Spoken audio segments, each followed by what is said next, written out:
Hey guys, this is Killrob speaking, and in today's little dev update I'm going to give you a brief update on the progress towards the Exporter release. On the 13th of July, of course, that is still the goal, and things are going really well and according to plan. We have a testing plan and everything is still on track to a proper release on the 13th, along with the BeamNG update. So this is awesome stuff, and let's take a quick look at some of the other things that are coming for automation itself. And I've already shown you the Boxer engines. What I have not shown you yet is both Boxer turbo engines and inline 5s, and the inline 5s now have preliminary sounds as well, and they are going to be polished up in the remaining week before release. And yeah, let's just create one and see what they look like. So there we have our shiny little inline 5 block. Let's make it a 2-liter engine, and let's have a good look around. Yes, you can just for those of you who don't know, you can just deactivate the UI by pressing F10. So you get a full screen view of this little beauty and the pretzel exhaust. Oh yeah! Oh, naturally aspirated 2-liter engine with 248 horsepower. Yeah, that sounds about right for a race engine. The sounds you are going to hear are not finished, and probably you're only going to hear the exhaust note, because we're currently rebuilding all the sounds, just retuning them and so on, because so many have been added, and we just want to make sure that they are all about comparable in level and so on. And also we had to do a little revisit of the sounds for the BeamNG export, so that they are not ear deafening or just not you're not able to hear them or anything. So we do want to make sure that they work both in automation and in BeamNG. That's why we have been pulling them apart. But that means this one so far only has a proper exhaust note, but I think it's pretty accurate for an inline 5, so have a listen.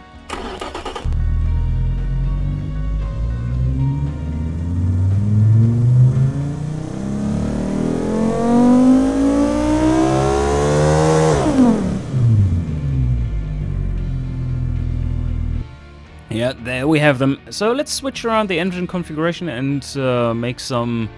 oh, wait a second. No, we can put some turbos on the inline 5 first, so that you see that that is working as well, of course. Due to the modular nature, this is a pretty easy achievement for the inline 5s. For the Boxers, it is far, far more complicated, because it's an entirely new engine type, of course. But yes, so that is your little race inline 5 turbo engine. Here we have a neat little Boxer 4, and it still has some issue with the piping, as you can see here. It like goes into the valve cover, but yeah, that's something we can fix. It's definitely not game breaking in any sense. It's not leaking out of there. The simulation isn't quite that realistic, but yeah, looking quite neat. And of course for the Boxer 6 we have the same thing going on. It's just a little longer. Same configuration though. I should have used this more in previous videos. It's so nice to just give you a good look around with the F10 mode. Another little aspect I want to show you is that we have undergone a big round of general polishing. As you can see with the graphs, it's all a little bit neater, and also we have new tooltips, or well, all new styles. Look at that. Isn't that fancy? Yes, you can now see what the demographics really like. You could do that before as well. The percentages were still there, but I don't think it was entirely clear to people what that actually meant. And now that should be a bit easier to understand overall. So that works also. We have a pinning mechanic. Pinning is back. Yes. Pinning is back, and it's working just fine. So now I have 4 pinned, and if we go in here, all 4 are pinned in the order you pinned them in. So you can also unpin them here, and then what happens is just that the best scoring demographics are shown there instead. I think that overall that makes it a lot more usable and yeah, more efficient to design your cars. Another thing I want to touch on just briefly is that we are also preparing the first car scenarios for this update.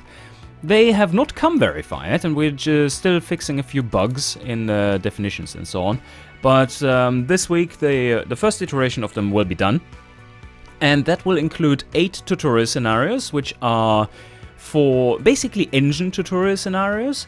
So basically you start out with a car that has been fully designed, but the engine has been ripped out or not designed.